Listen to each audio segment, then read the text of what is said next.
பாடியோ டீப்பையாச்சும் கொஞ்சம் நேரம் தூங்கணும். இப்போ ஸ்கூலில் போய் காலையில் ஏஞ்சி வச்சுருவாங்க. சரி போய் ப்ரெஷ் பண்ணுவோம். அம்மா கத்திட்டு இருக்கோம்ல. அம்மா பேசிட்டா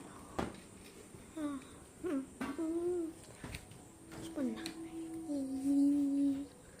பெஸ்ட். அம்மா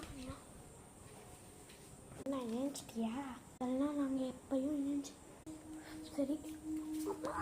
ஐயோ காலு லூசிட்டு கீழே போட்டு வச்சது தெரியலையே. வரட்டும், அப்போ தான் இருக்கணும். அம்மாக்கு காஃபி வேணும்மா, போட்டு தெரியா? அதெல்லாம் நான் போட்டு தரேன். முதல்ல இதை எடுத்துக்கோ. பக்கத்தில் தானே இருக்கேன், நீங்கள் எடுத்துப்பீங்க. என்ன குழுப்புக்கு வர ஆத்துறதுக்கு எடுத்து எங்கள் அத்தை மாமா வீட்டுக்கு வராங்க. நல்லபடியாக நான் சொல்லிட்டேன். சரி வாங்க. அம்மா அத்தை எனக்கு சாக்லேட் வாங்கிட்டு வந்தீங்களா? ஆமாம், என்னோட ஜல்லக்கட்டிக்கு தான் இந்த சாக்லேட். நான் தான் ரொம்ப குளிர்து பயந்துருவான். ரொம்ப குளிர்தில்ல. இங்கே வாடி. என்னம்மா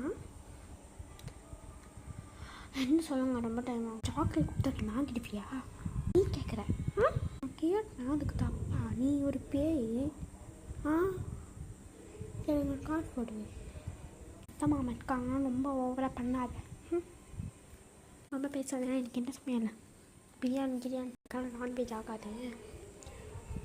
சாம்பார் சாதமும் கீரையும் வச்சு போய் சாப்பிடு. சாம்பார் வச்சுருக்கேன், சாப்பிடுன்னு சொன்னதப்போ வாடி. எப்படி வந்த? நான் வந்து 1/2 மணி நேரம் ஆச்சு. சரி எனக்கு டீ போட்டு ரொம்ப அழகாக. என் ஃப்ரெண்டு ஒன்றும் ஃப்ரெண்டு இல்லை. புரியுது. கொஞ்சம் நேரம் நானும் அவங்க விளையாடிட்டேன். கொஞ்சம் நேரம் பொறுத்துக்கோ. ரொம்ப அழகாக இருப்பாள். இன்னும் கூட போகாத சொல்லிட்டேன். விளையாட்டுவாங்க. நான் எதுக்கு அவங்க விட மாட்டேன். இன்னும் போ. கண்டிப்பாக போயிடுச்சு போது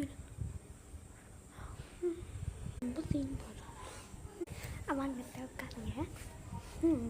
உன்னை வந்து சீன் போடுறா. அது ஏன் சாக்லேட் தானே கொடு. சாக்லேட் தானே நான் அப்புறமா கொடுக்குறேன். அத்தை மாமா வந்தோடனே எதுவும் வந்துடுவா பெரிய இது மாதிரி. இல்லடி ஆமாடி. இப்போ பெரிய பிரச்சனை. அவன் வந்தாலும் நான் ஃப்ரெண்டு வேலை கட் பண்ணி போயிட்டான். அவன் நான் கூடயே போயிட்டான் ஓட்டிகிட்டு. அத்தம்மா பண்ணி சாக்லேட் கொடுத்தாங்க, அதை அவள் எடுத்துகிட்டு போயிட்டாடி.